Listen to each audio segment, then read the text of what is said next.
إن الحمد لله نحمده ونستعينه ونستغفره ونعوذ بالله من شرور أنفسنا ومن سيئات أعمالنا من يهده الله فلا مضل له ومن يضلل فلا هادي له وأشهد أن لا إله إلا الله وحده لا شريك له وأشهد أن محمدا عبده ورسوله أما بعد.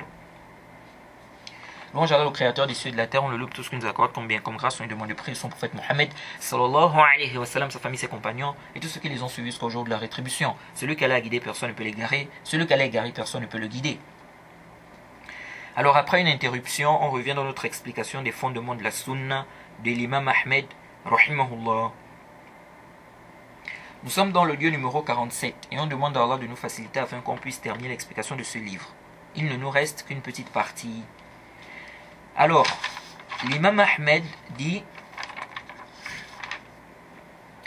وَقِتَالُ اللُّصُوصِ وَالْخَوَارِجِ جَائِزٌ إِذَا عَرَضُوا لِلرَّجُلِ فِي نَفْسِهِ وَمَالِهِ فَلَهُ أَنْ يُقَاتِلَ عَنْ نَفْسِهِ وَمَالِهِ وَيَدْفَعْ عَنْهَا بِكُلِّ مَا يَقْدِرُ وَلَيْسَ لَهُ إِذَا فَارَقُوهُ أَوْ تَرَكُوهُ أَنْ يَطْلُبَهُمْ وَلَا يَتْبَعْ آثَارَهُمْ لَيْسَ لِأَحَدٍ إِلَّا الْإِمَامِ ليس لأحد إلا الإمام أو ولاة المسلمين إنما له أن يدفع عن نفسه في مقامه ذلك وينوي بجهده أن لا يقتل أحدا فإن مات على يديه في دفعه عن نفسه في المعركة فأبعد الله المقتول وإن قتل هذا في تلك الحال وهو يدفع عن نفسه وماله رجوت له الشهادة كما جاء في الأحاديث وجميع الآثار في هذا إنما أمر بقتاله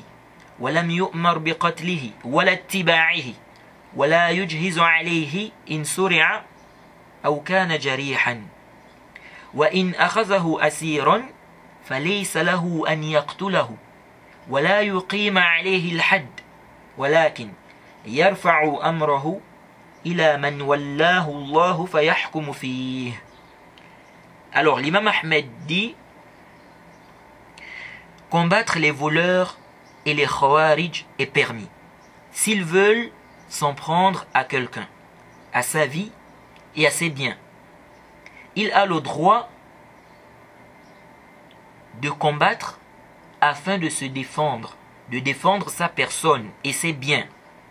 Il a le droit de se défendre en utilisant toutes ses capacités, en utilisant ce qu'il peut. Si ces derniers, donc les voleurs et les khawarij, si ces derniers le quittent ou le laissent, il n'a pas le droit de les rechercher ou de les poursuivre, de les suivre. Nul n'a le droit de le faire excepté l'imam ou les dirigeants des musulmans. Il faut bien noter cette parole de l'imam Ahmed. Il dit, si ces derniers le quittent ou le laissent, il n'a pas le droit de les rechercher ou de les suivre, de les poursuivre. Nul n'a le droit de le faire excepté l'imam, donc le dirigeant de tous les musulmans, ou les dirigeants des musulmans. Ensuite il dit, il n'a que le droit de se défendre en cette circonstance et il doit avoir l'intention de ne tuer personne. Mais s'il cause la mort de la personne en se défendant pendant le combat, c'est Allah qui a éloigné la personne tuée. Et si l'agressé est tué dans cette situation où il se défend et défend ses biens, j'espère pour lui le statut de martyr, comme cela a été rapporté dans les hadiths. Il ne lui a été ordonné que de combattre. On ne lui a pas ordonné de le tuer, ni de le poursuivre. Ceci dans tous les récits qui ont été rapportés à ce sujet. S'il tombe au sol ou se blesse, il n'a pas le droit de l'achever.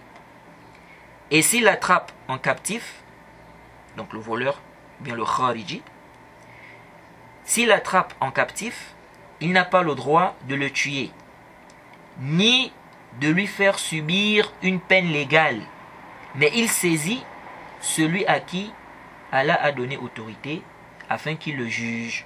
Donc il saisit le dirigeant. Alors, l'imam Ahmed ici mentionne un fondement parmi les fondements des gens de la Sunna.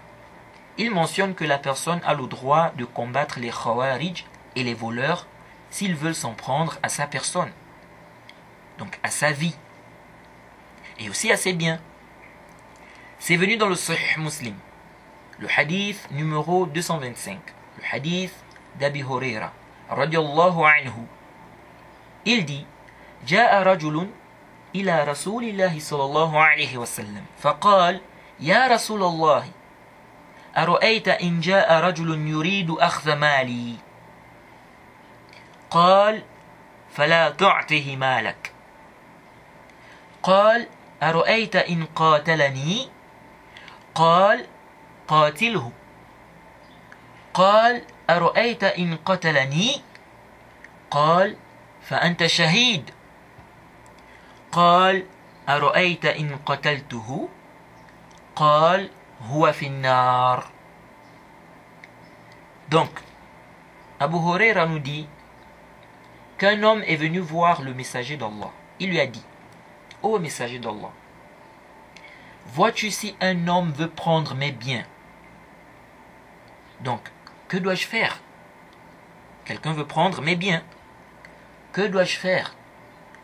Le prophète lui a dit: ne lui donne pas tes biens. Il dit: et s'il me combat?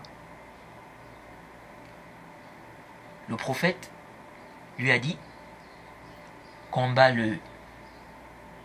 Il dit au prophète: et s'il me tue? Le prophète lui a dit: tu es martyr. Et enfin, il dit au prophète: et si je le tue? Le prophète de dire: il ira en enfer. Donc on voit clairement dans ce hadith que le prophète autorise de combattre celui qui veut prendre tes biens injustement. Et il autorise même de le tuer. Mais attention ici. Il a d'abord dit: combat-le. Il n'a pas dit: tue-le. Ça veut dire que tu n'as pas le droit de le tuer si tu peux le repousser par autre chose que le fait de le tuer. Maintenant, si en le combattant, tu finis par le tuer, donc tu n'arrives pas à le repousser, si ce n'est en le tuant, alors ici, tu n'as aucun péché. Tu n'as aucun péché pour cela. Alors ce hadith parle des biens. Le hadith ne mentionne pas la défense pour sa personne, donc pour sa vie. Nous disons, s'il est permis de combattre celui qui veut prendre tes biens injustement, il est également permis de combattre celui qui veut te tuer injustement a fortiori.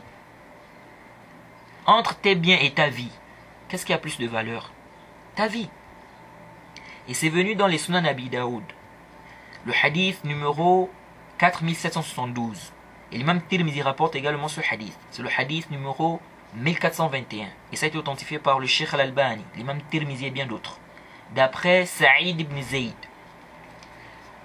Le prophète Mohammed sallallahu alayhi wa sallam a dit: Man qutila duna malihi fahuwa shahid.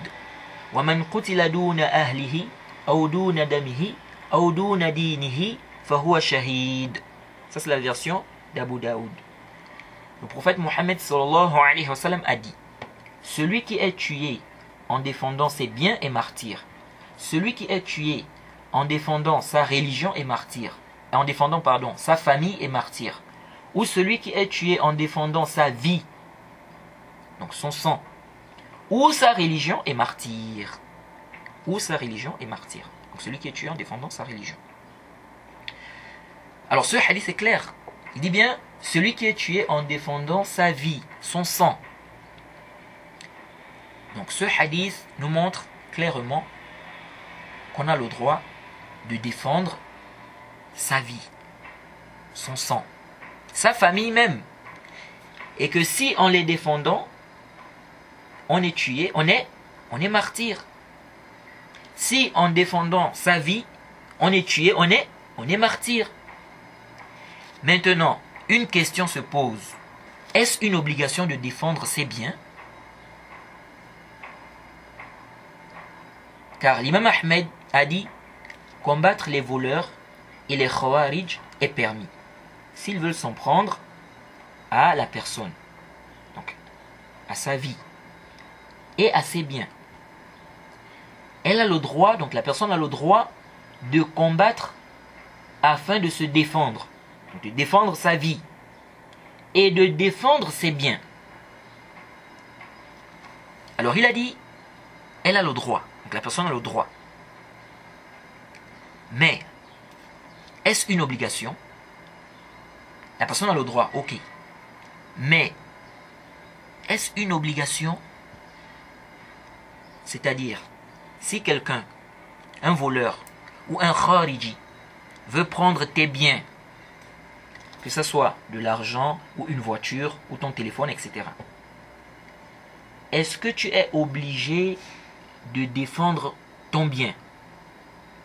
Ou tu peux lui donner cela afin qu'il te laisse, afin qu'il ne te fasse pas du mal. Alors, la majorité des savants disent ce n'est pas du tout obligatoire donc de défendre tes biens. Ce n'est pas obligatoire de défendre tes biens. Car il t'est permis de donner tes biens à quelqu'un, de lui faire don de tes biens. Donc s'il est autorisé de donner ses biens à quelqu'un, ce n'est pas interdit de le faire pour éviter qu'on te tue, ou qu'on te blesse, ou qu'on te frappe, ou qu'on te fasse du mal. De plus, dans la législation, on prend en compte les intérêts et les maux. Imagine-toi, tu as une femme. Tu as une femme et des enfants. Si tu ne donnes pas au voleur le bien qu'il désire, tu sais qu'il peut te tuer. Et par la suite même faire du mal à ta femme et tes enfants. Tu fais quoi ici? Vous voyez? Donc, ils disent, comme tu as le droit de donner volontairement tes biens, ici aussi, si on veut prendre tes biens, ou bien si on veut te prendre tes biens avec force, et que volontairement tu laisses, tu donnes tes biens, il n'y a pas de problème. Sauf qu'ici, j'ai un ishkal. Si maintenant tu ne veux pas donner tes biens, est-ce que tu peux quand même donner ça à contre-cœur, comme on dit? Ou bien on dit, dans ce cas-là, tu n'as pas le droit de donner tes biens. Et que donc, on ne doit pas faire une analogie ici. Car quand on dit, quelqu'un a le droit de donner ses biens, volontairement. À la base, ici, ce n'est pas à contre-cœur. Mais est-ce que ça a le même jugement que le cas où quelqu'un veut prendre tes biens avec force et toi tu ne veux pas. Tu ne veux pas donner en fait tes biens. Est-ce que ici l'on va dire que ça a le même jugement? Donc comme par exemple, il est permis à quelqu'un de donner ses biens volontairement. Donc ici aussi, c'est permis. Est-ce qu'on va dire cela? C'est-à-dire si tu dis ok je laisse, mais tu ne veux pas. Parce qu'ici c'est comme si on te force. En réalité, tu as besoin de ton bien là, tu ne veux pas. Mais tu donnes quand même, à contre-cœur. Est-ce que c'est permis? Est-ce que c'est permis? Et est-ce que le fait de lui donner tes biens, est-ce que le fait de lui donner tes biens n'est pas une façon de le laisser, ou bien de laisser ce voleur-là?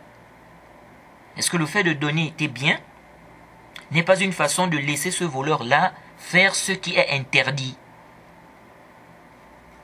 alors qu'il est possible que tu combattes? Donc ça reste quand même un ishkal chez moi concernant cet avis. Et Allah est le plus savant. Allah est le plus savant. Certains savants ont dit, s'il n'est pas obligatoire pour toi de combattre pour préserver ta personne, donc ta vie, alors pour préserver tes biens a fortiori. Donc ce n'est pas obligatoire. Bon, on reviendra sur ce point-là, car il y a une divergence entre les savants. Il y a une divergence entre les savants sur le fait de se défendre pour préserver sa vie. C'est obligatoire? C'est obligatoire ou pas? Les savants divergent. Donc on va revenir sur ce point-là, Inch'Allah. Bref, la majorité des savants disent ce n'est pas obligatoire de défendre tes biens, de combattre pour préserver tes biens. Après, certains savants acceptent des cas, mais nous, on ne va pas rentrer dans tous ces détails-là. Pour le moment, on retient que pour la majorité des savants, ce n'est pas obligatoire de combattre pour défendre ses biens. Et parmi les contemporains, c'est l'avis du Cheikh Ibn Uthaymin. C'est l'avis du Cheikh Ibn Uthaymin. Certains savants ont dit c'est obligatoire. Il est obligatoire de défendre ses biens. Et ça c'est une riwaya de l'imam Ahmed. Donc ça veut dire que si tu ne le fais pas, tu as le péché. Quand on dit c'est obligatoire, ça veut dire ici que si tu ne le fais pas, tu commets un péché. Alors, quelle est leur preuve? Pourquoi ils disent que c'est obligatoire? Certains savants ont dit peut-être l'ordre qui est venu dans le hadith d'Abi Huraira. Le prophète a dit combat-le. C'est un ordre. C'est un ordre. Il a aussi dit ne lui donne pas tes biens. Alors, ceux qui ont dit que ce n'est pas du tout obligatoire ont répondu à ce hadith.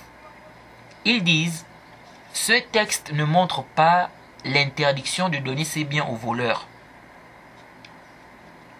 L'imam Nawawi, dans son explication du Sahih Muslim, lorsqu'il a expliqué le hadith d'Abi Huraira, il a dit le sens c'est il ne t'est pas obligatoire de lui donner tes biens. Ce n'est pas qu'il est interdit de les lui donner. Donc lorsque le prophète dit ne lui donne pas tes biens, pour eux ça veut dire tu n'es pas obligé de lui donner tes biens. Car comme on a expliqué, pour eux tu as le droit de faire don de tes biens. Tu as le droit de donner tes biens. Donc ici aussi tu peux. Tu n'es pas obligé de combattre. Vous voyez. Alors cette question nécessite plus de ta'ammul. C'est une question qui nécessite plus de méditation. Et Allah est le plus savant. Maintenant, si on dit que tu as le droit de combattre pour défendre tes biens, et ceci est clair, il n'y a aucun problème, sur cela. Tu as le droit de combattre pour défendre tes biens. Est-ce que ça veut dire que c'est le même jugement même si le bien n'a pas une grande valeur? Par exemple, tu manges un plat de riz. Quelqu'un veut te prendre ça avec force. Ou tu as 25 francs, ou 50 francs, ou 1 euro. Quelqu'un veut t'arracher cela. As-tu le droit de combattre pour ça? Ou bien c'est interdit? As-tu le droit de combattre pour ça? Ou on dit tu n'as le droit de combattre que si c'est un bien qui a une certaine valeur. Alors ici, les savants divergent. La majorité des savants disent il est permis de défendre ses biens, de combattre pour préserver ses biens, même si les biens sont en petite quantité. Même si ça n'a pas une grande valeur. Et ça c'est l'avis de l'imam Nawawi, c'est l'avis de l'imam Son'ani, c'est l'avis du Cheikh Ibn Uthaymin et bien d'autres. C'est même l'avis de la majorité des savants. C'est l'avis de la majorité des savants comme je l'ai dit précédemment. Certains Malikiya ont dit si le voleur veut prendre une petite quantité de biens ou des petites choses comme un vêtement ou de la nourriture, il n'est pas permis de combattre pour ça. Il n'est pas permis de combattre pour ça. Mais as-sahih, la vue juste, c'est l'avis de la majorité des savants. Car les textes sont généraux. Le prophète a dit, ne lui donne pas tes biens. Fala tu'tihi malak. Ici, on a un terme singulier, un terme qui est singulier, mal, un terme singulier qui est mal, qui est annexé à un pronom. Ça, chez les savants de Usul, ça implique la généralité. Donc, que ça soit beaucoup ou un peu, que c'est une grande valeur ou non. Donc, les textes sont généraux. Donc, as-sahih, tu as le droit de défendre tes biens, même si ça n'a pas du tout une grande valeur, même si c'est en petite quantité. De là, on voit l'erreur qu'on fait parfois. Lorsqu'on nous informe que 2 musulmans, par exemple, se sont battus à cause d'une somme dérisoire, ou à cause de 100 francs, par exemple, et que finalement, dans la bagarre, un a tué l'autre. Donc il y a un qui voulait prendre l'argent de l'autre injustement. Ils se sont battus. Et dans la bagarre, un a tué l'autre. Souvent on dit, mais vous aussi, hein, à cause de 100 francs, à cause de telle somme, hein, vous allez vous battre au point de tuer l'autre. Oh, vous aussi, hein. Vous voyez. Et on reprimande cela. On dit non. Tu ne devais pas faire cela. Toi, tu ne devais pas faire cela. Tu n'as pas droit. À cause d'une somme de 100 francs. 100 francs, c'est quoi? Vous voyez? Et on s'acharne, on s'acharne. Nous disons, selon la législation,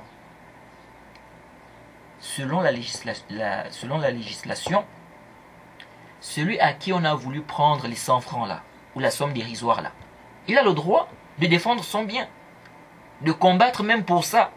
C'est son droit. C'est son droit. Et oui, même si ça n'a pas une grande valeur, et s'il est tué pour ça, donc en défendant son argent là, il est martyr. Et s'il tue l'autre qui a voulu prendre ses 100 francs injustement, ou son argent injustement, l'autre là va aller en enfer si Allah ne lui pardonne pas. Et inam. Vous voyez. Mais souvent, quand ce genre de situation-là arrive, ce n'est pas tant pour les 100 francs ou bien pour la somme dérisoire qu'ils se battent. C'est surtout parce que l'autre ne veut pas accepter qu'il prenne ses 100 francs ou son argent. Il voit ça en fait comme une faiblesse de sa part. Il voit ça comme une brimade. Donc il se dit, ce n'est pas toi qui vas me brimer. Ce n'est pas quand même toi qui va me brimer. Vous voyez. Bref, l'avis juste, c'est l'avis de la majorité des savants. Même si le bien n'a pas une grande valeur, même si c'est petit, tu as le droit de défendre ton bien.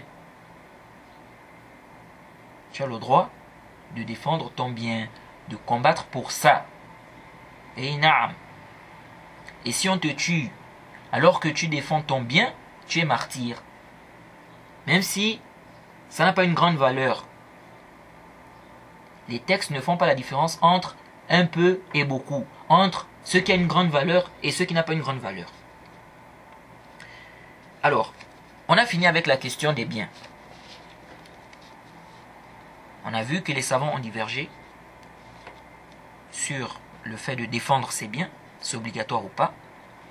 On a vu également que les savants divergent sur la quantité, ou bien on va dire le type de bien. Hein?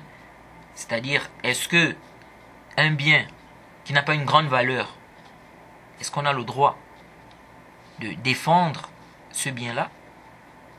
On a vu également que les savants divergent. Et as-sahih, c'est que tu as le droit de défendre ton bien même si ça n'a pas une grande valeur, même si c'est une petite somme. Jade. Donc on a fini avec la question des biens. L'imam Ahmed a dit, il a le droit de combattre afin de se défendre ou de défendre sa personne, donc sa vie. Et c'est bien. Afin de défendre sa vie, et c'est bien. Il n'y a pas de doute qu'il a le droit de combattre afin de défendre sa personne, donc défendre sa vie. Quelqu'un veut te tuer. Tu as le droit de te défendre ou pas? Tu as le droit. Si on te tue alors que tu te défends, tu es martyr. Hein?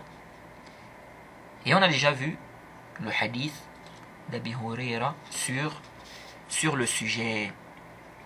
La question qui se pose, c'est est-ce que c'est obligatoire? La question qui se pose, c'est est-ce que c'est obligatoire? C'est obligatoire ou pas? Ou bien tu peux laisser qu'on te tue avec l'intention d'être martyr. Alors ici, les savants ont divergé. Les savants ont divergé. Les savants ont divergé ici. Certains savants ont dit c'est obligatoire. C'est-à-dire, tu dois défendre ta personne, donc ta vie, c'est obligatoire. Si on veut te tuer, tu dois te défendre. C'est obligatoire. Et on a déjà dit, quand on dit c'est obligatoire, ça veut dire que si tu ne fais pas ça, tu as le péché. Donc c'est obligatoire. Ça c'est l'avis des Hanafiya, de certains Malikiya, et c'est un avis chez les Shafi'iyya. D'autres savants ont dit ce n'est pas du tout obligatoire. Ça c'est l'avis de certains Malikiya, et c'est un avis aussi dans le mazhab des Shafi'iyya. Certains savants font la différence entre le temps de trouble, le temps de fitan, et le temps où on n'a pas de fitan. Par exemple, en temps de fitan, donc, exemple, si le pays est en guerre, Jade, temps de fitan, un exemple, si le pays est en guerre, les tribus se combattent, ou deux personnes disputent le pouvoir. Deux personnes disputent le pouvoir.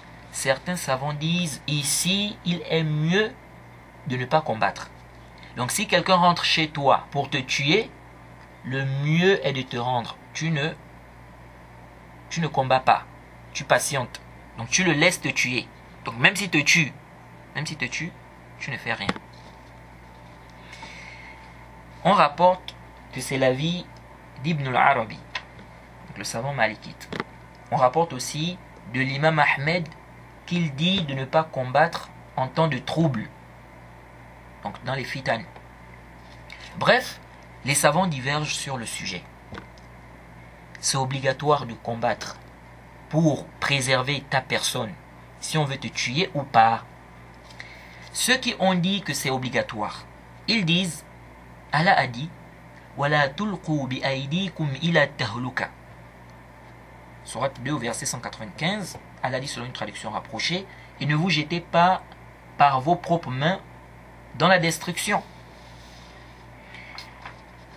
Et le verset est général. Allah dit également, وَلَا تَقْتُلُوا أَنفُسَكُمْ إِنَّ اللَّهَ كَانَ بِكُمْ رَحِيمًا. Sourate 4, verset 29. Ne vous tuez pas vous-même, Allah en vérité est miséricordieux envers vous. Ils disent, comme il n'est pas permis de se suicider, que ça soit en se donnant la mort, soit donc en se donnant la mort soi-même, soit en utilisant une arme, soit en refusant de manger et de boire. Alors qu'on sait que si tu ne manges pas, si tu ne bois pas, tu vas finir par mourir.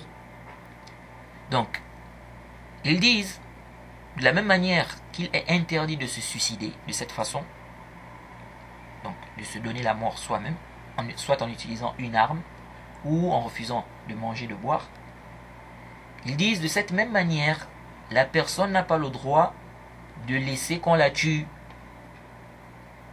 Jade. Bon, certains ont répondu à ça par rapport au fait de ne pas boire et manger, en disant qu'il y a une différence.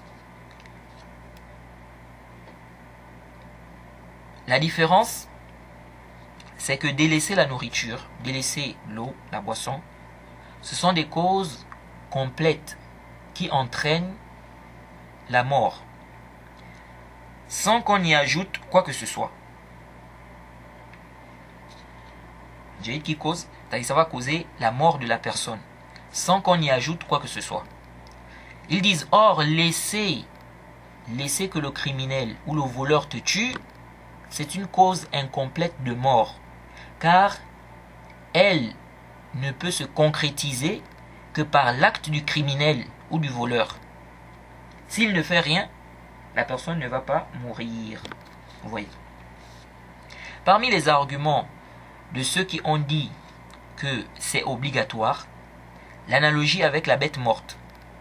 Ils disent, celui qui est contraint, s'il ne mange pas la bête morte, il va mourir à cause de la faim, il lui est obligatoire d'en manger.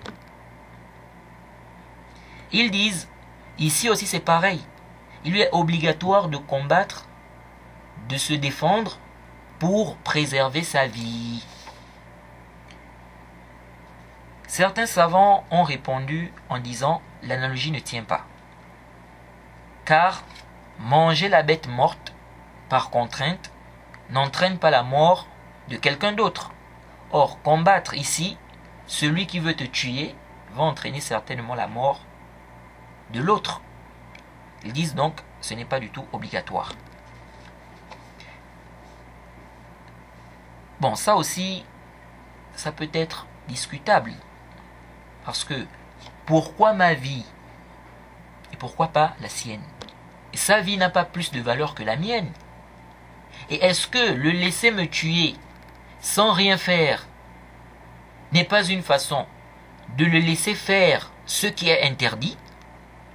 C'est une façon de le laisser faire ce qui est interdit. Et ceci n'est pas du tout permis. Où est le délil, où est la preuve qui autorise de le laisser faire cette chose interdite? Vous voyez. Alors, parmi les arguments, ils disent, donc les arguments de ceux qui disent que c'est obligatoire de se défendre, ils disent aussi, on se défend pour sauver son âme, sa personne. Et c'est obligatoire. Donc, si on ne peut faire ce qui est obligatoire ici qu'en combattant, alors ça devient obligatoire de combattre, de se défendre. Et Allah a dit, combattez dans le sentier d'Allah ceux qui vous combattent. Sourate 2, verset 190. Allah dit encore, selon une traduction rapprochée, bien évidemment, quiconque transgresse contre vous, transgressez contre lui à transgression égale. Sourate 2, verset 194.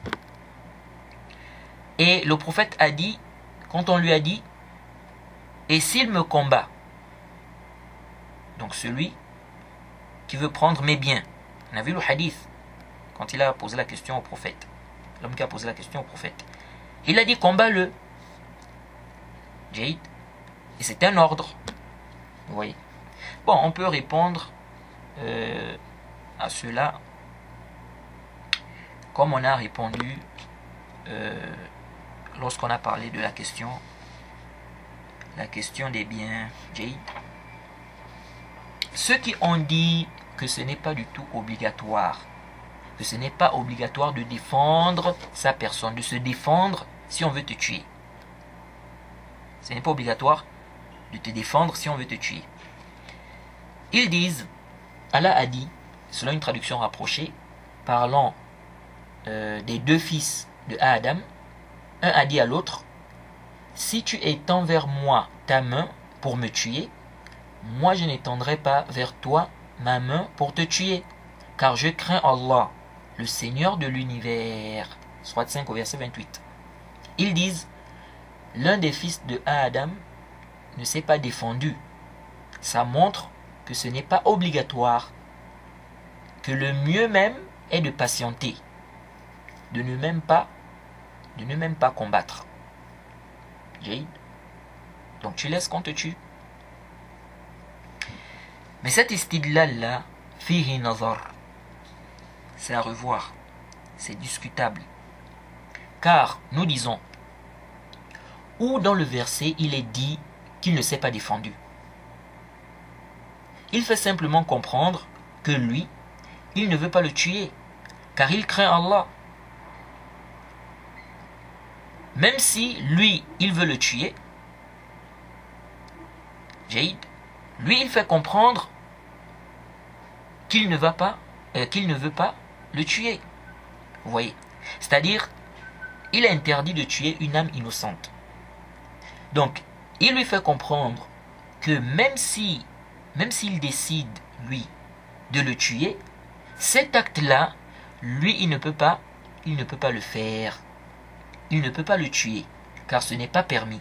Et il a dit qu'il craint Allah. Mais où est-ce qu'il est dit qu'au moment où son frère a voulu le tuer, il ne s'est pas défendu? Le verset ne prouve pas cela clairement. Oui. Et où est-ce qu'il est dit dans le verset qu'on lui a ordonné de ne pas se défendre? Ça aussi, ce n'est pas mentionné dans le verset, comme a dit l'imam al-Tabari. Comme a dit l'imam al-Tabari. Vous voyez?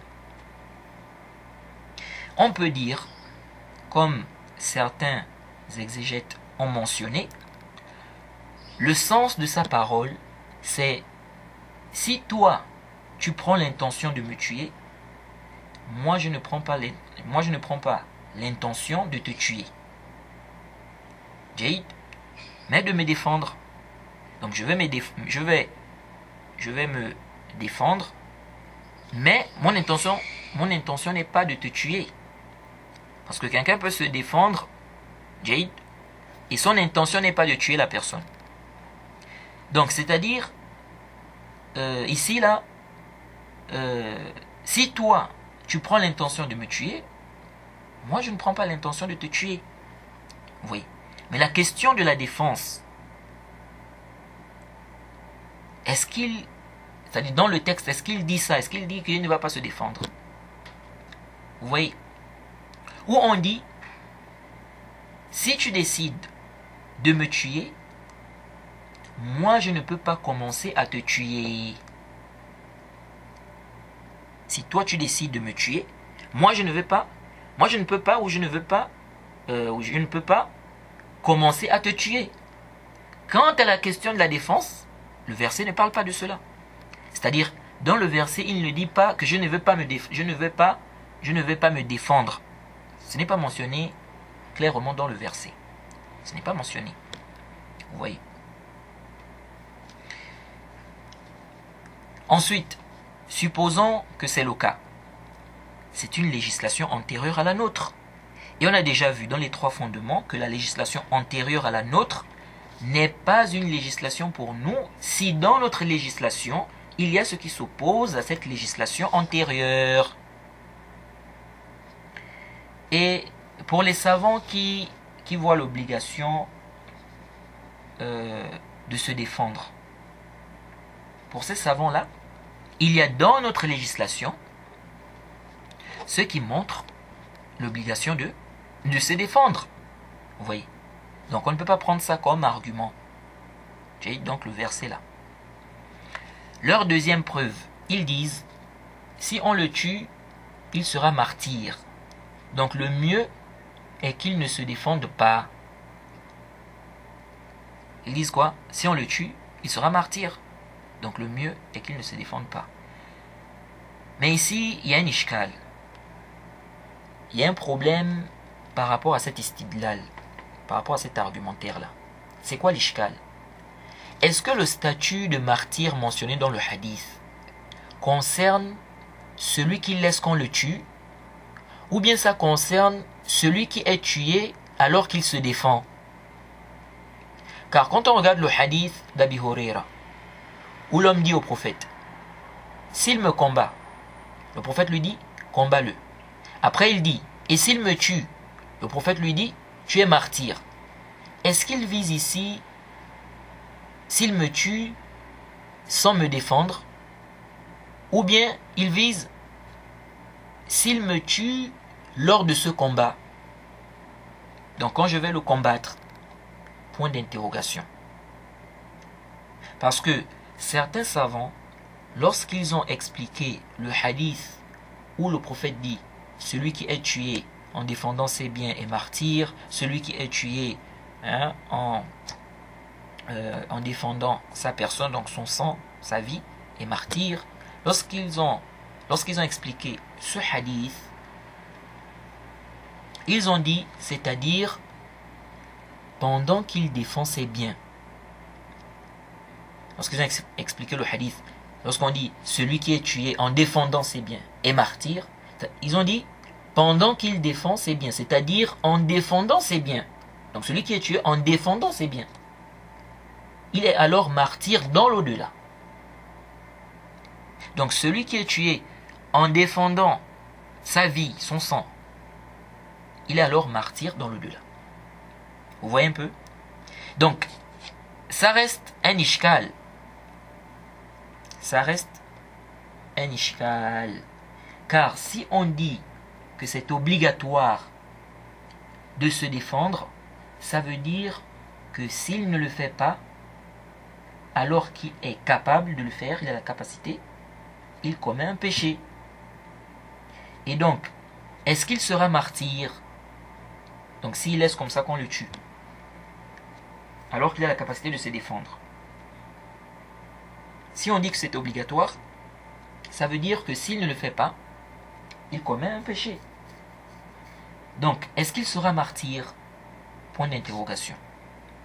Ou on dit, il sera martyr, mais avec le péché. Vous voyez? Donc ça, c'est un ishkal. Le Cheikh Ibn Uthaymin, par exemple, lorsqu'il a parlé de la question du combat en temps de fitan, le fait de se défendre en temps de fitan et tout, dans un audio vers la fin, il a évoqué un point qui a attiré mon attention. Il a parlé du djihad. Dans l'audio, il dit, celui qui va au combat pour être tué, il n'est pas martyr. Il dit le martyr, c'est celui qui va au combat pour que la parole d'Allah soit la plus élevée. Il dit car mourir n'est pas le but voulu. C'est-à-dire être tué n'est pas le but voulu en soi. Le but, c'est que la parole d'Allah soit la plus élevée. Donc toi tu vas au combat, tu vas au djihad pour que la parole d'Allah, tu vas combattre pour que la parole d'Allah soit la plus élevée. Donc si tu meurs là-bas, si on te tue là-bas, tu es martyr. Vous voyez? Donc le Cheikh Ibn Uthaymin dit, celui qui va pour se faire tuer, il va au djihad pour mourir, pour se faire tuer, il dit, celui-là n'est pas martyr. Il dit, le martyr, c'est celui qui va au combat pour que la parole d'Allah soit la plus élevée. Vous voyez? Cette parole du Cheikh Ibn Uthaymin a attiré vraiment mon attention. Donc en fait ici, j'ai un ishkal par rapport à cet istidlal, cet argumentaire-là. Donc de dire que, comme on a dit qu'il sera martyr si on le tue, donc le mieux c'est qu'il laisse qu'on le tue.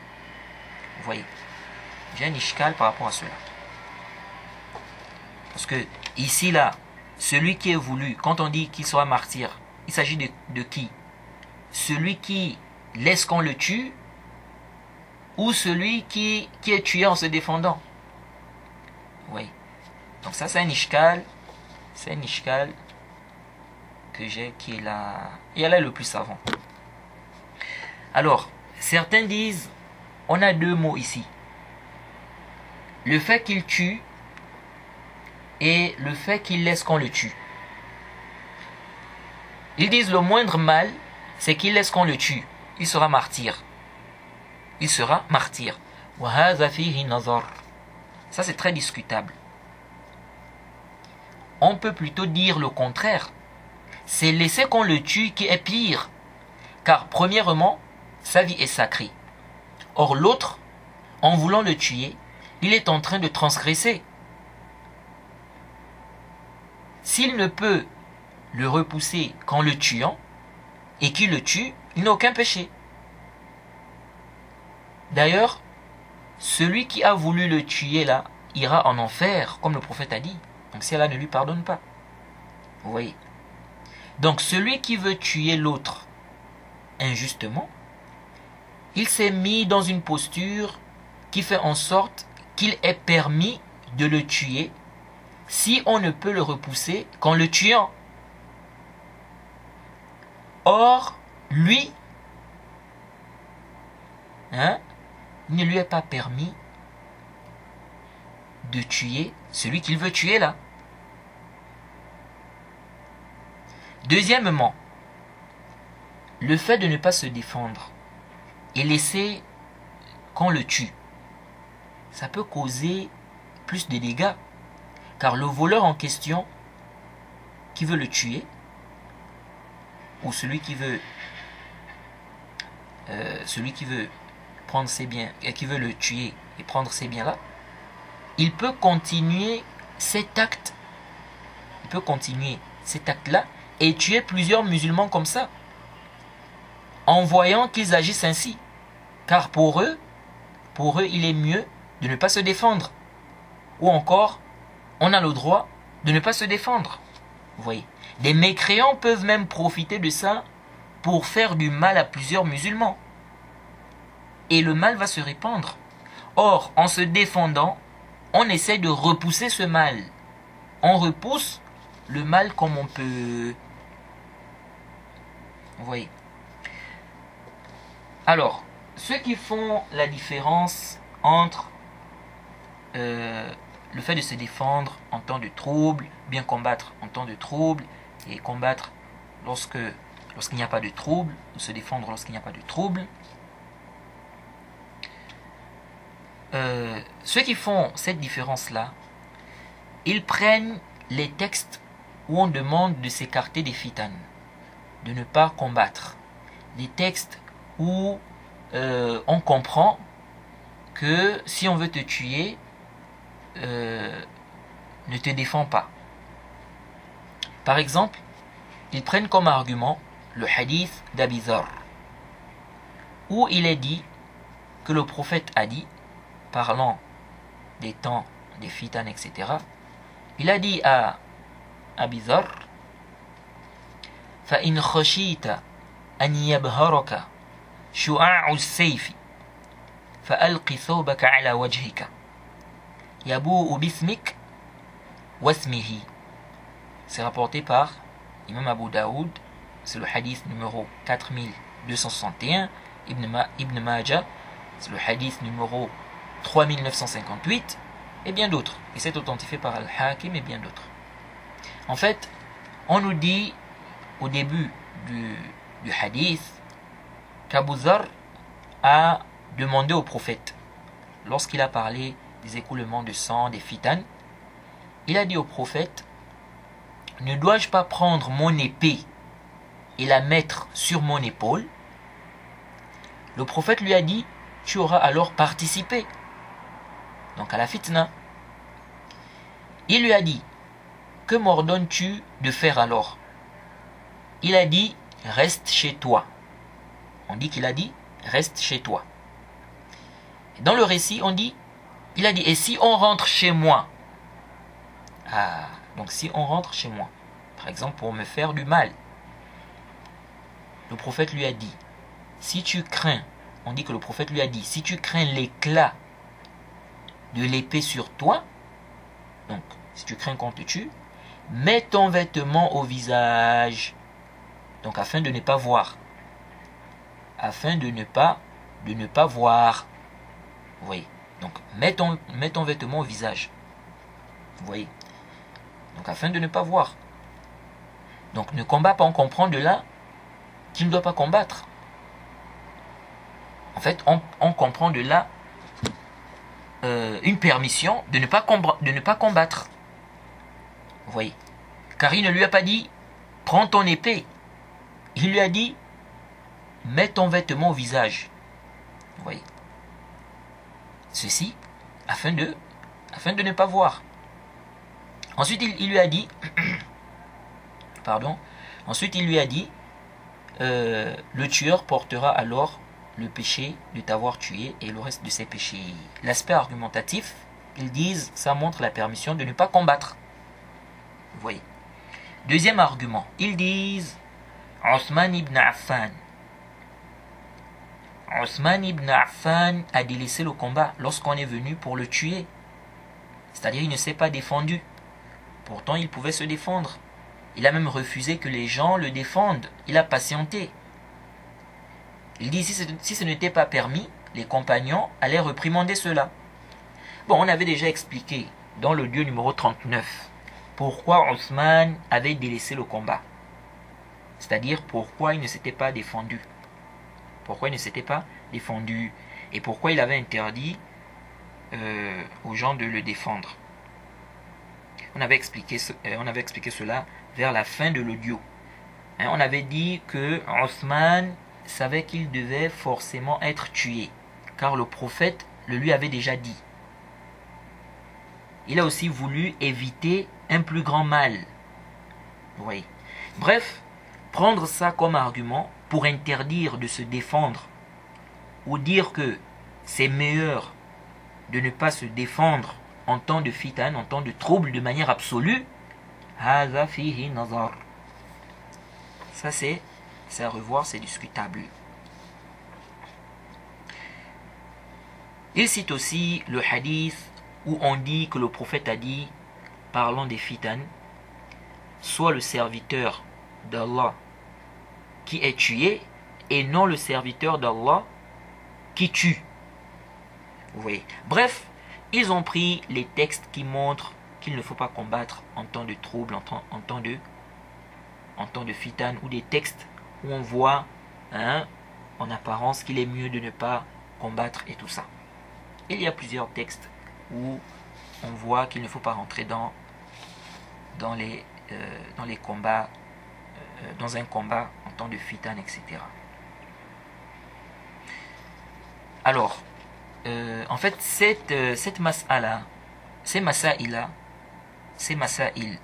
que nous citons là, ce sont des masaïl un peu compliqués, parce que de part et d'autre, il y a des arguments. Vous voyez, de part et d'autre, il y a des arguments.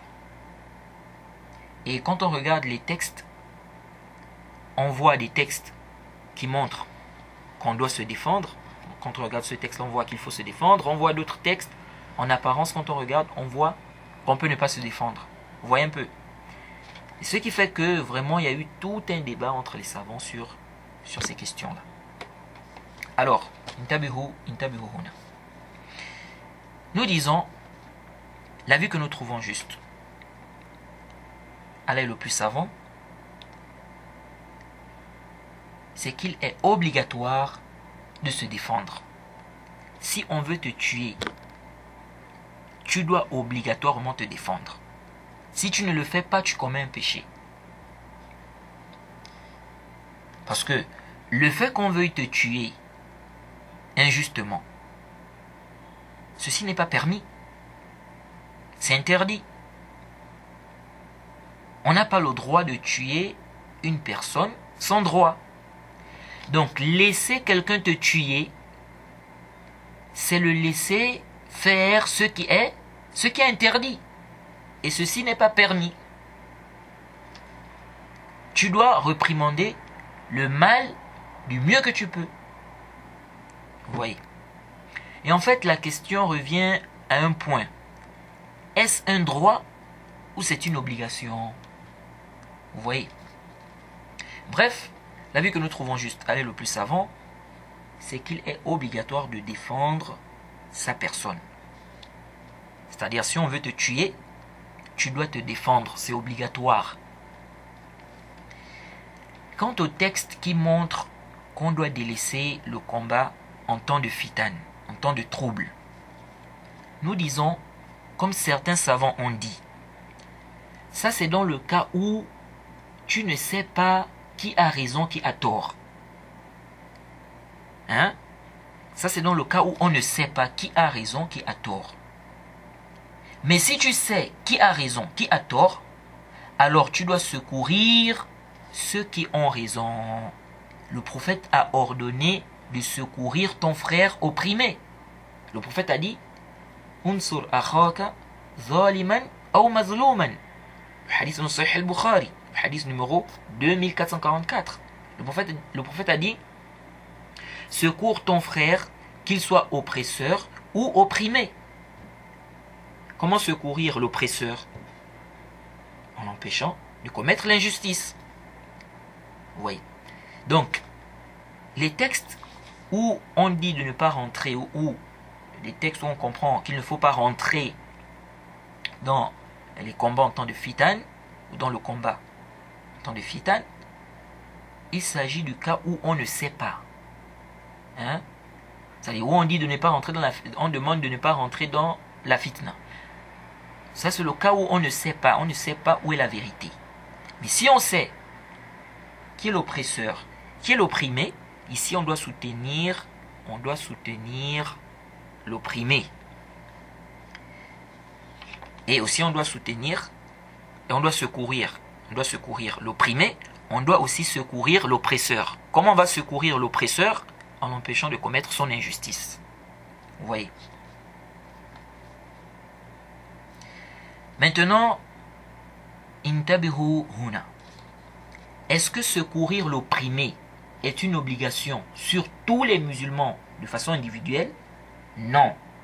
C'est une obligation collective et non individuelle. Ça veut dire que si un groupe de musulmans a secouru l'opprimé, c'est suffisant.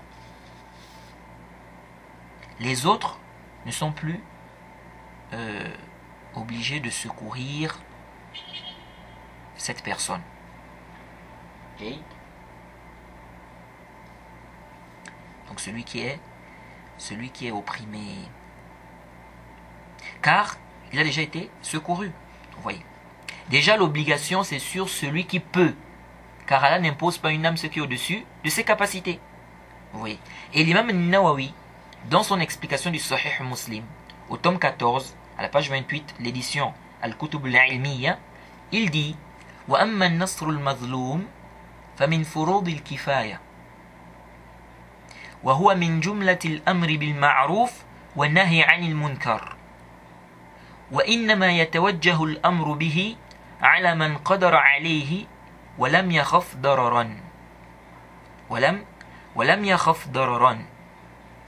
L'imam Nawawi dit, quant au fait de secourir l'opprimé, ceci fait partie des obligations collectives. Et ça rentre dans le fait d'ordonner le bien et interdire le mal. L'ordre s'applique sur celui qui a la capacité donc de secourir l'opprimé. Et il ajoute, il dit, et qui ne craint pas un mal. L'imam Nawawi dit quoi? Il dit l'ordre s'applique sur celui qui a la capacité et qui ne craint pas un mal. Fin des citations. Et Al-Hafiz ibn Hajar, dans le Fath, au tome 5 à la page 99, il dit قوله باب نصر المظلوم هو فرض كفاية وهو عام في المظلومين وكذلك في الناصرين بناء على أن فرض الكفاية مخاطب به الجميع وهو الراجح ويتعين أحيانا على من له القدرة عليه وحده إذا لم يترتب على إنكاره مفسدة أشد من مفسدة المنكر. Il dit quoi? ويتعين أحيانا على من له القدرة عليه وحده إذا لم يترتب على إنكاره مفسدة أشد من مفسدة المنكر فلو علم أو غلب على ظنه أنه لا يفيد سقط الوجوب وبقي أصل الاستحباب بالشرط المذكور فلو تساوت المفسدتان تخير takhayyar. Ensuite il dit, intabihu, wa shartu nasir. Intabihu huna. Il dit, wa shartu nasir an yakuna aliman بكون الفعل ظلما أن يكون عالما بكون الفعل ظلما ويقع النصر مع وقوع الظلم وهو حينئذ حقيقة وقد يقع قبل وقوعه كمن أنقذ إنسانا من يد إنسان طالبه بمال ظلما وهدده إن لم يبذله إن لم يبذله وقد يقع بعد وهو كثير. Alors, Ibn Hajar dit, sa parole lorsqu'il a dit, donc l'imam al-Bukhari, chapitre, le fait de secourir l'opprimé. Donc il dit, lorsque l'imam al-Bukhari a eu à dire cette parole-là, il dit, il faut savoir, donc Ibn Hajar dit, il faut savoir que c'est une obligation collective, donc le fait de secourir l'opprimé. Il dit, il faut savoir que c'est une obligation collective et le jugement est général concernant les opprimés et les oppresseurs. C'est général. Partant du principe que l'obligation collective concerne tout le monde et c'est la vie juste, ou c'est la vie le plus juste. Parfois, donc il continue, il dit, parfois l'obligation ne concerne que celui qui a la capacité. Si sa réprimande n'engendre pas un mal plus grand que la chose répréhensible. S'il sait, ou s'il a une pensée prépondérante, que le fait de réprimander l'injustice ou le mal qui est causé ne sera pas profitable, cela n'est plus obligatoire. Il ne restera que le caractère préférable, le caractère préférable de l'acte, tout en prenant en compte la condition mentionnée. Vous voyez, donc ça ne doit pas causer un mal plus grand. Donc si tu sais que réprimander le mal n'apportera pas de profit, ce n'est plus obligatoire, ça devient préférable, d'après ce qu'il dit ici. Mais il faut toujours prendre en compte la condition qu'il a citée. Il ne faut pas que ça cause plus de mal, car on n'a pas le droit d'enlever un mal pour mettre un plus grand, donc un mal plus grand. Vous voyez. Ensuite il dit, si les deux mots sont à égalité, donc, par exemple, si tu sais que si tu réprimandes, ça va causer un mal, mais qui est au même niveau que le mal que tu veux réprimander. Qu'est-ce que tu dois faire? Il dit, si les deux mots sont à égalité, il dit, il a le choix.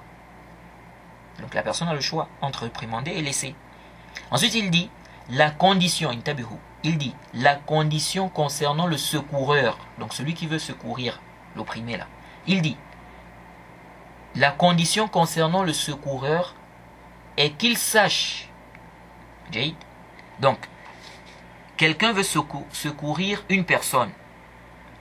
Ok?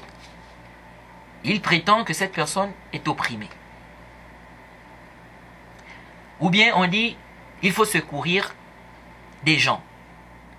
Celui qui doit secourir là, quelle est sa condition? Quelle est la condition ici? Ibn Hajar dit, la condition concernant le secoureur est qu'il sache que l'acte qu'il veut réprimander est effectivement une injustice. Ça c'est très important les frères. Il dit, la condition concernant le secoureur est qu'il sache que l'acte qu'il veut réprimander est effectivement une injustice. C'est important, car s'il ne sait pas comment il va réprimander une chose dont il n'a pas connaissance, il se peut que ça ne soit pas une injustice. Vous voyez, c'est pourquoi dans la fitna, où la personne ne sait pas où se trouve l'injustice, elle n'a pas rentré dans ça et secourir tel ou tel, car il se peut qu'elle secourt l'oppresseur dans son jahl, dans son ignorance.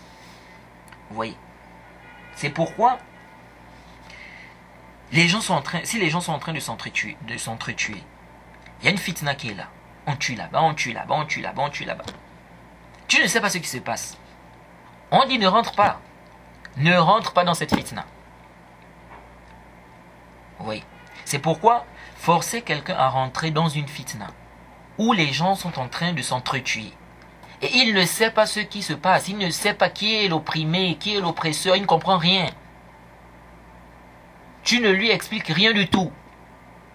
Mais tu l'obliges à secourir un tel ou un tel. On dit non, c'est une erreur.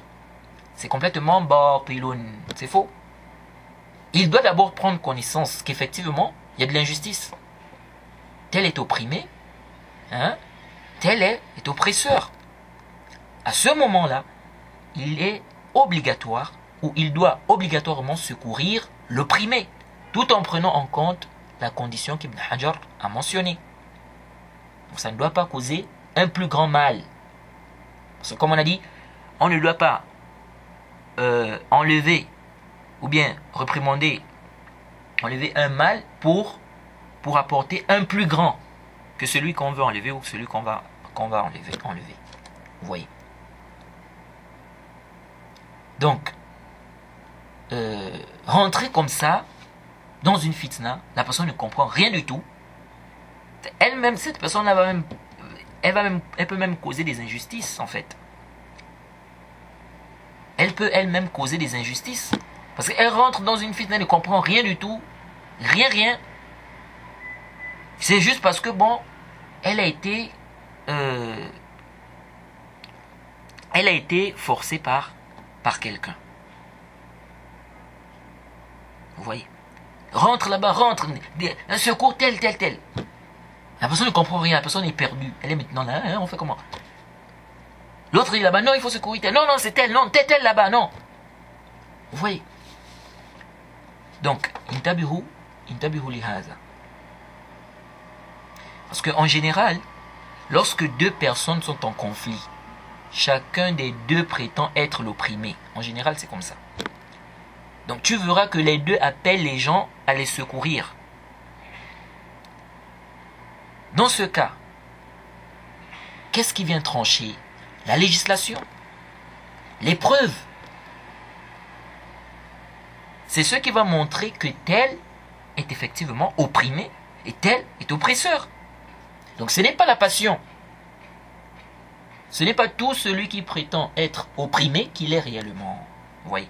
Et Allah a dit, Sourate 4 au verset 59, si vous disputez en quoi que ce soit, renvoyez-le à Allah et à son messager, si vous croyez en Allah et au jour dernier. Donc, cette condition qu'Ibn Hajar a mentionnée est très importante. Il a dit, je reprends, la condition concernant le secoureur est qu'il sache que l'acte qu'il veut réprimander est effectivement une injustice. Ensuite, il dit, dès lors, le secours se fera lorsque l'injustice sera présente. Ce sera alors réel. Il se peut aussi que le secours se fasse avant que l'injustice ne se produise, comme le cas de celui qui sauve un homme de quelqu'un qui lui demande de lui donner de l'argent et qui le menace pour cela, s'il ne donne pas cet argent. Il se peut aussi que le secours se fasse après que l'injustice ait été commise. Et cela se produit abondamment. Fin des citations. Donc ce sont des paroles des savants. Ça ne vient pas de nous-mêmes. Donc on résume. Secourir l'opprimé est obligatoire sur celui qui a la capacité. C'est une obligation collective. Donc si un groupe de musulmans l'ont fait, ce n'est plus obligatoire sur tout le monde. Ça ne doit pas causer un plus grand mal. Et, comme a dit l'imam Nawawi, la personne ne doit pas craindre un mal en le faisant. Maintenant, attention ici. Intabihu huna. Quand on dit c'est une obligation collective, donc si les gens l'ont fait, ce n'est plus obligatoire sur tout le monde. Pardon. Et il faut faire attention ici. Quand on dit ce n'est plus obligatoire sur tout le monde, il faut faire attention ici. Si par exemple, le fait que tu ne montres pas ta part de secours, si le fait que tu ne montres pas ta part de secours peut tromper les gens, alors que la vérité est connue, ici, là, on dit, tu dois le faire. Ou au moins faire quelque chose qui montre que tu secours un tel. Bien évidemment, avec les conditions qu'on a déjà mentionnées, qu'on a déjà citées. Donc, nous disons, les textes qui montrent qu'il ne faut pas combattre en temps de fitane. Il s'agit du cas où la personne ne sait pas qui a raison, qui a tort. Les gens sont en train de s'entretuer, tel tue tel, tel tue tel, hein, tel tue tel, l'autre là-bas tue tel. Tu ne sais pas où se trouve la vérité. Ici, on dit ne rentre pas dedans. Ne rentre pas dans cette fitna-là.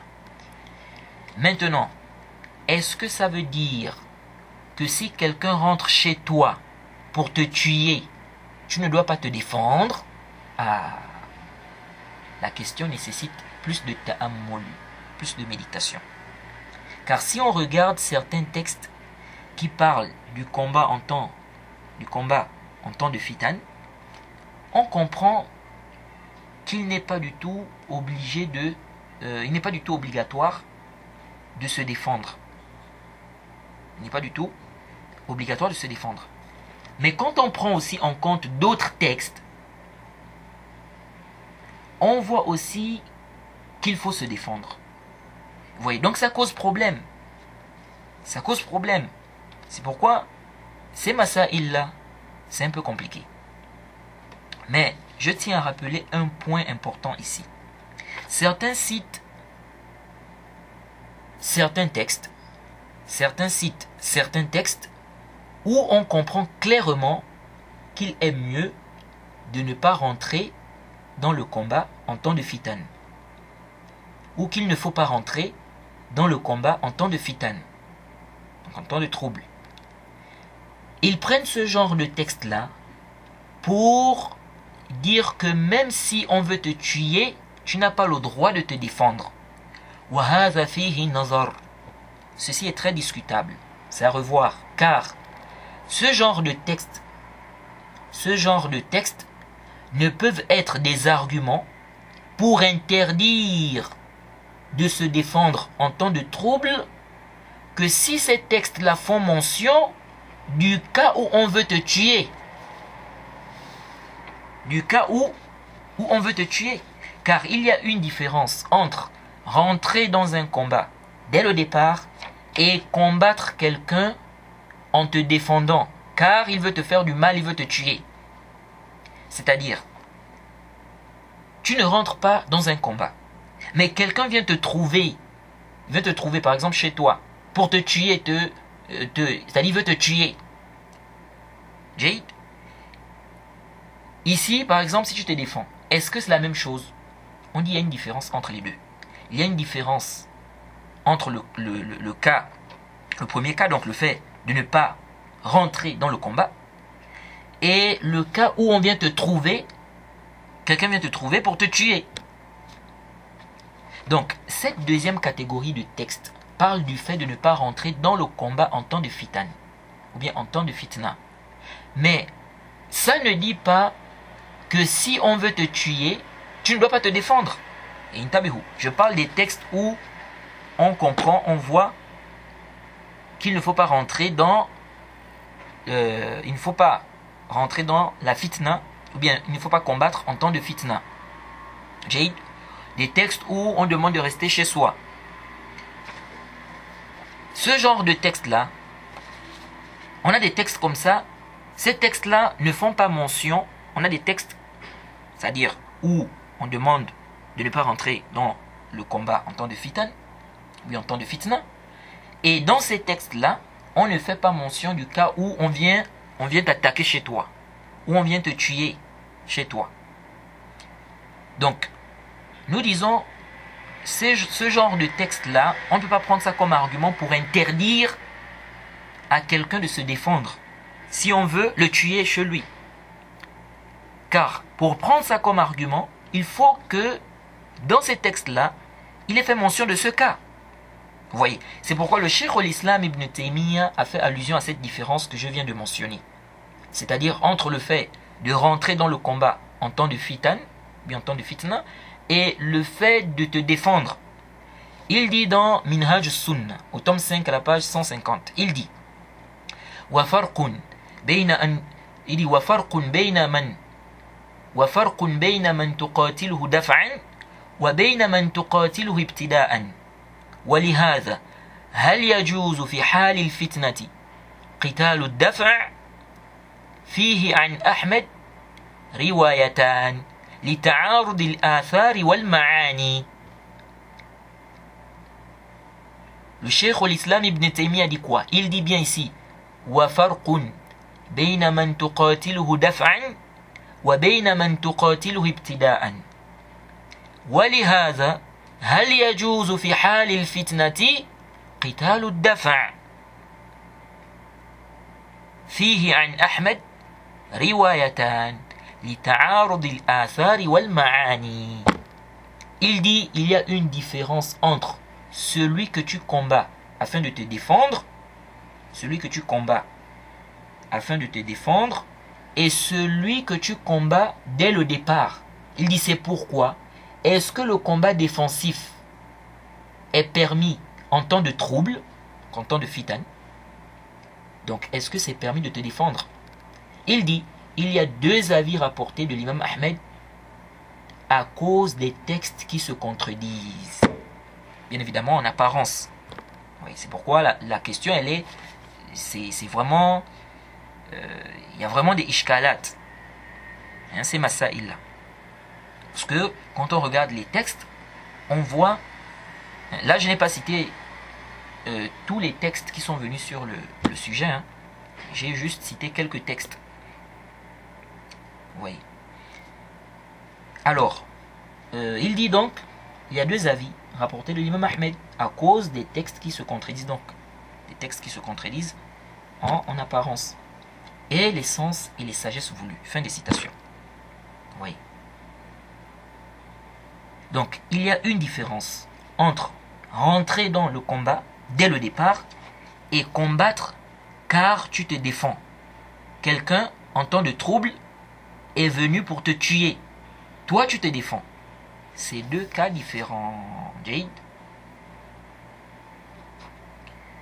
Donc, si quelqu'un nous cite des textes où on demande de ne pas combattre en temps de trouble, pour nous interdire de nous défendre, si on veut nous tuer, on lui demande est-ce que ces textes-là font mention du cas où on veut te tuer, du cas où on veut tuer la personne. S'il dit non, nous disons donc ce n'est pas un argument sur le sujet, c'est-à-dire pour venir interdire. Tu ne dois pas prendre ça pour interdire aux gens de se défendre. Vous voyez. Et ce genre de texte-là, on a dit, l'avis qui est juste avec le plus savant, c'est qu'il s'agit du cas où on ne sait pas qui est sur la vérité. Hein? Qui est l'oppresseur. Car si on sait, alors il nous est obligatoire de secourir l'opprimé. Car le prophète a ordonné de secourir l'opprimé. Vous voyez. De là, on regroupe entre les textes. On regroupe entre les textes. Et on essaie de travailler avec les textes. Avec tous les textes. Jade. Il reste maintenant les textes où on comprend que même si on veut te tuer en temps de fitan, tu peux ne pas te défendre. Ces textes-là posent problème. Vous voyez.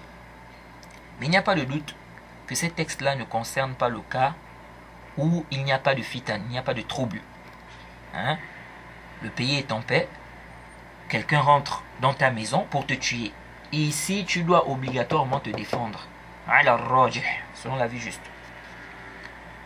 Le problème, c'est en temps de trouble.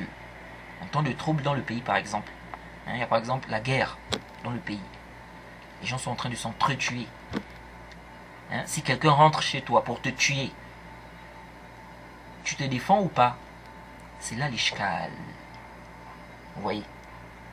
Et pourquoi tu ne dois pas te défendre? C'est là C'est là l'ishkal, c'est là le problème.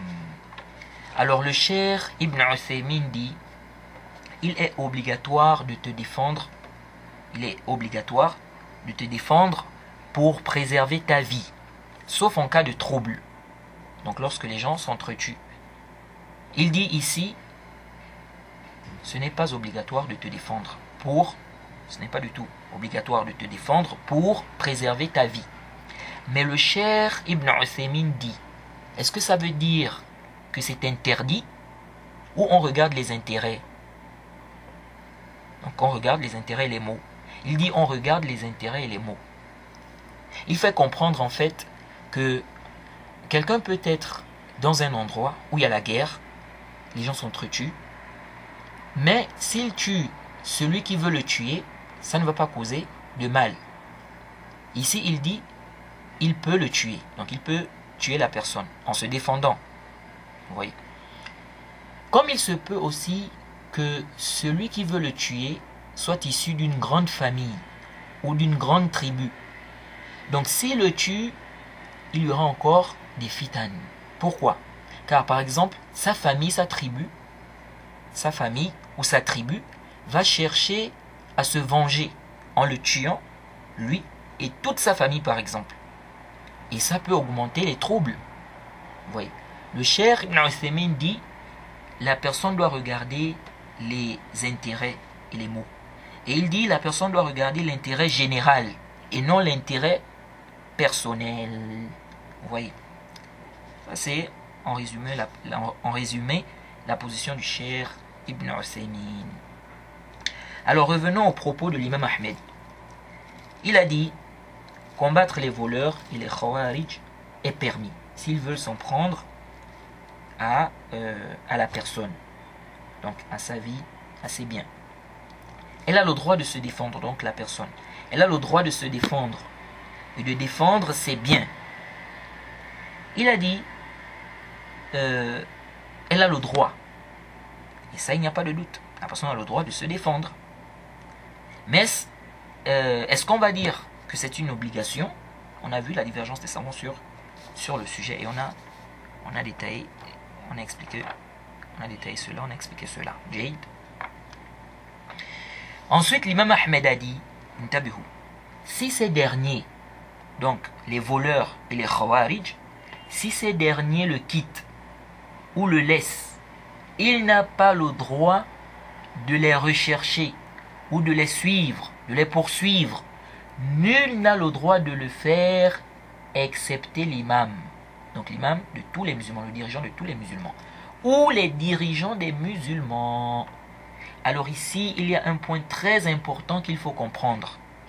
Car certains ont eu une mauvaise compréhension de cette parole de l'imam Ahmed.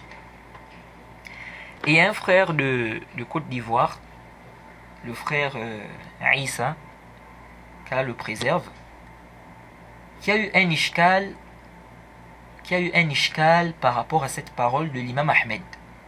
Et il m'a posé la question par rapport à cela, je crois, 2 fois. Lorsque l'imam Ahmed dit ici, si ces derniers le quittent ou le laissent, il n'a pas le droit de les rechercher ou de les poursuivre.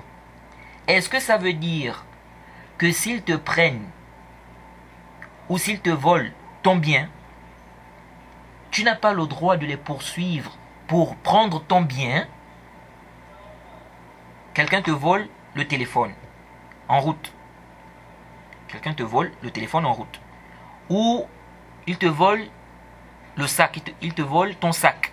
Puis il fuit, il va en courant. Tu as le droit de le poursuivre ou pas? Alors, dans toutes les explications des savants de Usul Sunnah que j'ai lues, je n'ai vu aucun savant ramener cette problématique. Parce que, avant de faire cette explication des fondements de la Sunna, j'ai lu plusieurs explications des savants. J'ai lu l'explication du Cheikh Rabi', l'explication du Cheikh Zayd, l'explication du Cheikh Ubaid, l'explication du Cheikh Ahmed Najmi et bien d'autres. Je n'ai vu aucun de ces savants-là mentionner cette problématique. sûrement, ils n'ont pas fait attention. Vous voyez? Car des gens ont eu un problème ici. Ils se demandent, est-ce que l'imam Ahmed ici interdit de poursuivre le voleur s'il a pris ton bien? Et si tel est le cas, on fait comment? S'il interdit de poursuivre le voleur s'il prend ton bien, on fait comment? Car les voleurs en général, c'est ce qu'ils font. Ils te volent le bien, puis ils fuient. Donc on fait comment? On le laisse partir? Car l'imam Ahmed a dit dans les fondements de la sunna, si ces derniers le quittent ou le laissent, il n'a pas le droit de les poursuivre. Il a mis ça dans les fondements de la sunna. Donc on dit quoi? On le poursuit si le voleur te vole ton bien et il fuit avec. Tu le poursuis ou pas? C'est interdit de le poursuivre, oui ou non? Alors l'imam Ahmed lui-même avait déjà répondu à cette problématique. C'est venu dans As-Sunnah de Al-Khallal,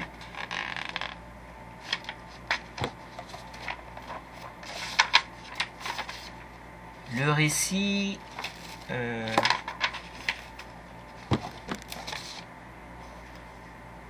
le Athar numéro 168.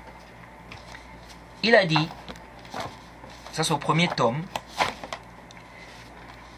bon ça c'est, il a mis d'abord le chapitre, karahiyatu ittiba'i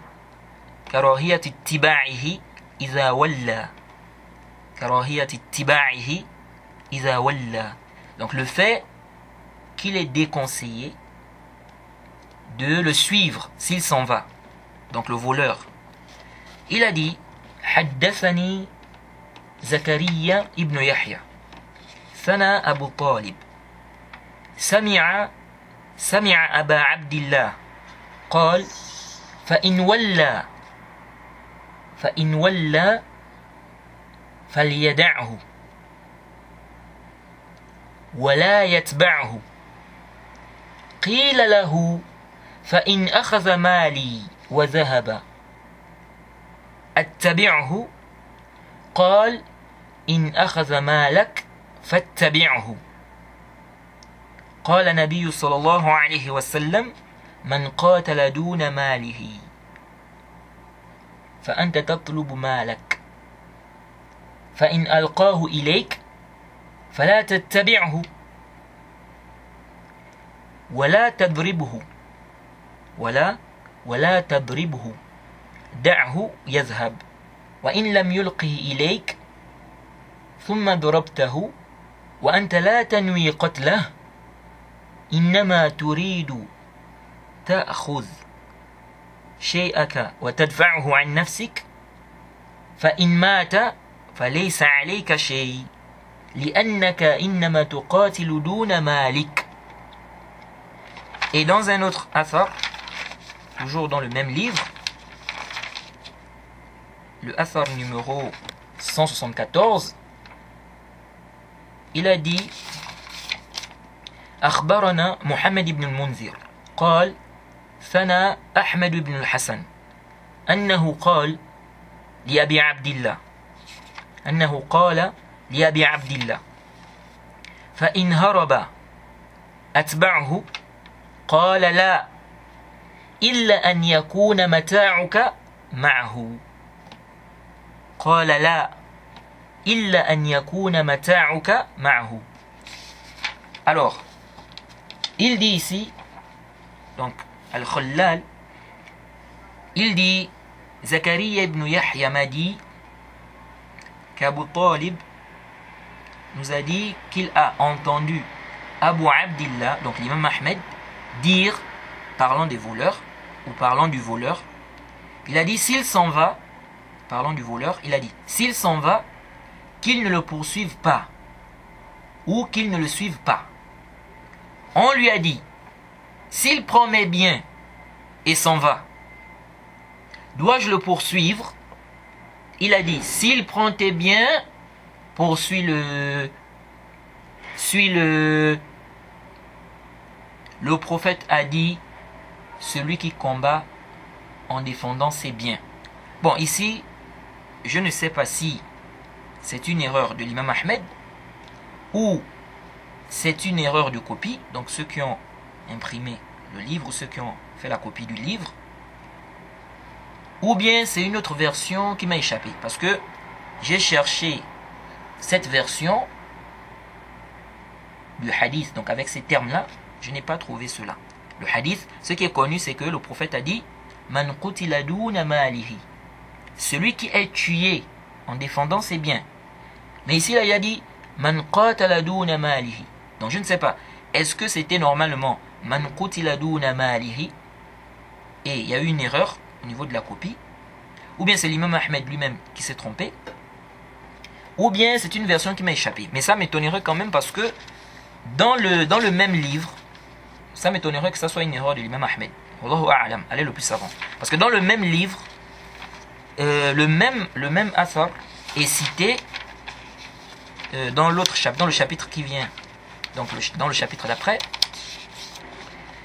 Et dans ce athar là, donc le athar numéro 176, dans celui-là, il a cité le hadith, et là il a cité la version qui est connue. Man qutila duna malihi. Vous voyez, fahuwa shahid. Il a dit Man qutila duna malihi. Donc ce qui apparaît, c'est le même récit en fait. C'est pratiquement le même récit. Vous voyez. Bien que il y a juste des petites différences au niveau de certains termes et tout ça. Donc, peut-être c'est une erreur de copie. Wallahu a'lam. Ala kulli hal. De toute façon, l'imam Ahmed s'est argumenté du hadith du prophète, où il dit celui qui est tué en défendant ses biens.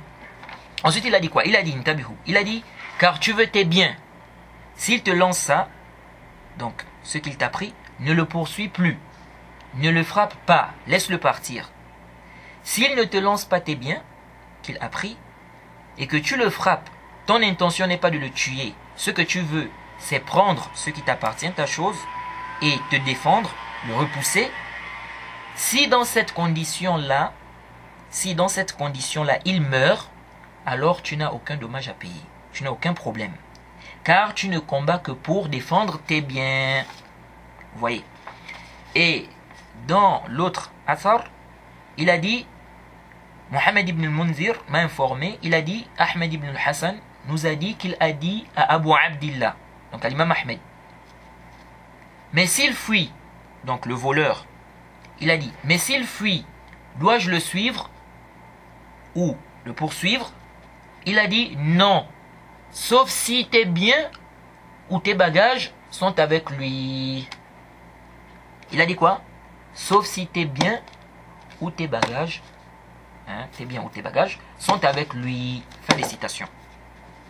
Donc c'est clair que lorsque l'imam Ahmed, c'est clair ici, que lorsque l'imam Ahmed dit si ces derniers le quittent, donc parlant des voleurs et des khawarij, lorsqu'il dit si ces derniers le quittent ou le laissent, il n'a pas le droit de les rechercher ou de les poursuivre. Ça ne veut pas dire que si le voleur ou le khariji fuit avec tes biens, tu n'as pas le droit de le poursuivre. Non. Tu as ce droit-là. Mais s'il n'a pas fui avec tes biens, alors ici tu le laisses. Tu le laisses.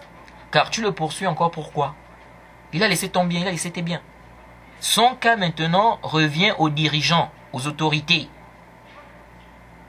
Tu n'as pas le droit de le poursuivre pour l'attraper, ou c'est-à-dire pour l'attraper, pour le frapper, ou le brûler. Tu n'as pas le droit. Tu n'as pas le droit de le poursuivre pour l'attraper, pour le frapper, ou le brûler, comme certains font. C'est ça. C'est-à-dire, il y a des gens comme ça, ils disent, non, on l'attrape, on doit le frapper. Ou bien on va le brûler. Ça, c'est complètement batil. S'il fuit, il n'a pas pris tes biens, son cas revient maintenant aux autorités. Jade, par exemple, quelqu'un est rentré chez toi. Hein, il voulait voler, par exemple, ton sac. Et tu es sorti. Tu as crié voleur. Voleur. Il a tremblé, le sac est tombé et il a fui. Khalas. Est-ce que toi ici tu dois le poursuivre pour l'attraper, le frapper? Ou bien dire que non, on doit le brûler comme certains font? D'autres disent même, prenez le fer à repasser. On va lui mettre ça. On va lui mettre le fer à repasser. Oui. Tout ça, c'est complètement batil. Oui. Donc, s'il s'enfuit sans prendre tes biens, c'est l'imam ou le dirigeant, hein, ou bien c'est l'imam ou les dirigeants qui doivent s'occuper de son cas maintenant. Jaïd.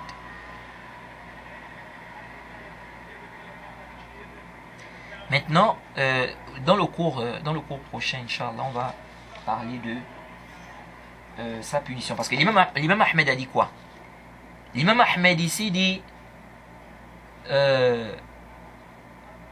وَلَيْسَ لَهُ إِذَا فَارَقُوهُ أَوْ تَرَكُوهُ أَنْ يَطْلُبَهُمْ وَلَا يَتْبَعْ آثَارَهُمْ لَيْسَ لِأَحَدٍ إِلَّا الْإِمَامِ أَوْ وُلَاةَ الْمُسْلِمِينَ. Il a dit, si ces derniers le quittent ou le laissent, il n'a pas le droit de les rechercher ou de les poursuivre. Nul n'a le droit de le faire excepté l'imam ou les dirigeants des musulmans. Et on va voir, on va détailler ce point-là, parce que c'est très important aussi. Et un peu plus bas, il a dit quoi? Il a dit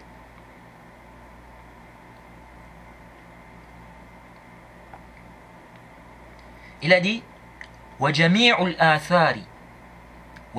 الْآثَارِ فِي هَذَا إِنَّمَا أُمِرَ بِقِتَالِهِ وَلَمْ يُؤْمَرْ بِقَتْلِهِ وَلَا اتِّبَاعِهِ. Donc il dit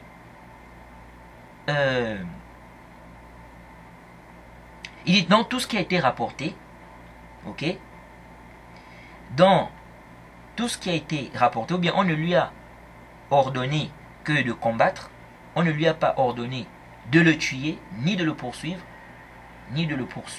ceci dans tous les récits qui ont été rapportés à ce sujet. Dans tous les récits qui ont été rapportés à ce sujet. Jade. Maintenant on peut se dire, pourquoi alors on dit qu'on peut poursuivre? C'est-à-dire, s'il fuit avec le bien, pourquoi on peut le poursuivre? Le prophète a dit, quand on lui a dit, un homme veut prendre mes biens, bien quelqu'un veut prendre mes biens, il a dit, ne lui donne pas tes biens. Il a dit, s'il me combat, il a dit, combat-le.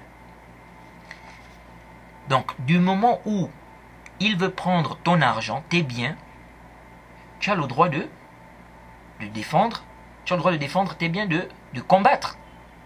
Tu as le droit de combattre pour défendre tes biens. Car le prophète a dit, celui qui est tué en défendant ses biens est martyr. Ça montre la permission de défendre ses biens. Et ça, c'est général. Il n'y a pas de différence entre défendre tes biens au moment où il est devant toi, il prend ton bien, et défendre tes biens au moment où il fuit avec. Donc ici, il n'y a pas de différence. Si tu le poursuis pour récupérer ton bien, il faut bien comprendre. C'est pas pour le frapper, le brûler, non. Pour récupérer ton bien. Ici, tu es en train de défendre ton bien. Donc ici, c'est autorisé. Donc quand le prophète dit, celui qui est tué en défendant ses biens, c'est général. Donc, il n'y a pas de différence entre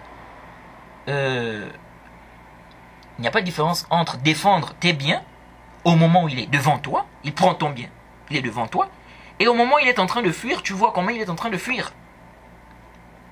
Tu as le droit de le poursuivre pour récupérer ton bien. Tout ça, ça fait partie de la défense. Tu es en train de défendre ton bien. Mais s'il a laissé déjà, Il a fui, il a laissé ton bien. Tu le poursuis. Est-ce que là-bas, tu es en train de défendre tes biens? Non, il a laissé ton bien. Jade. Donc, il faut faire la différence. Vous voyez. C'est pourquoi l'imam Ahmed lui-même s'est argumenté de ce hadith. Hein? Il a cité ce hadith. C'est juste qu'on n'a pas cité l'autre asar là. Vous voyez. Le asar numéro 176 là. Vous voyez. Il a cité ce hadith. Il a dit, le prophète a dit, celui qui est tué en défendant ses biens. Il a cité ce hadith. Jade. Donc, ça montre quoi? Ça montre que l'imam Ahmed a vu que ce texte est général. Vous voyez? Et quand il a cité le hadith, qu'est-ce qu'il a dit après? Il a dit, après avoir cité le hadith, il a dit, car tu veux tes biens, ou bien ton bien. Tu veux tes biens. Donc tu cherches à récupérer tes biens, ou ton bien. Donc il a vu que le hadith englobe celui qui poursuit le voleur pour récupérer son bien. J'espère que c'est clair. Il faut bien noter cela. Il faut bien noter cela. Peut-être que tu ne trouveras cela dans aucune explication des fondements de la sunna de l'imam Ahmed. Que ce soit des savants reconnus qui ont expliqué usul sunna ou des étudiants francophones qui ont expliqué usul sunna. Et ce détail-là, est-ce qu'il vient de ma propre tête? Non, c'est l'imam Ahmed lui-même qui a donné ce détail-là, comme on l'a vu. Vous voyez. Donc on s'arrête ici. On demande qu'Allah nous facilite, nous accorde la compréhension de sa religion. Le cours prochain, on va traiter d'autres masaïl. On va aussi voir la punition aussi de ceux-là qui menacent les gens dans les rues, les coupeurs de route, ceux-là qui prennent l'argent des gens, etc. On va aussi parler de leur punition selon la législation Jade. Parce que, comme on a dit, si le voleur a fui par exemple, il a laissé ton bien, il a laissé tes biens, son cas revient au dirigeant. Jade. Mais maintenant, si le dirigeant le saisit, quelle est sa punition? Qu'est-ce qu'il doit subir? Vous voyez. Donc, Inch'Allah, on parlera de ces masaïl-là. وسبحانك اللهم وبحمدك واشهد ان لا اله الا انت استغفرك واتوب اليك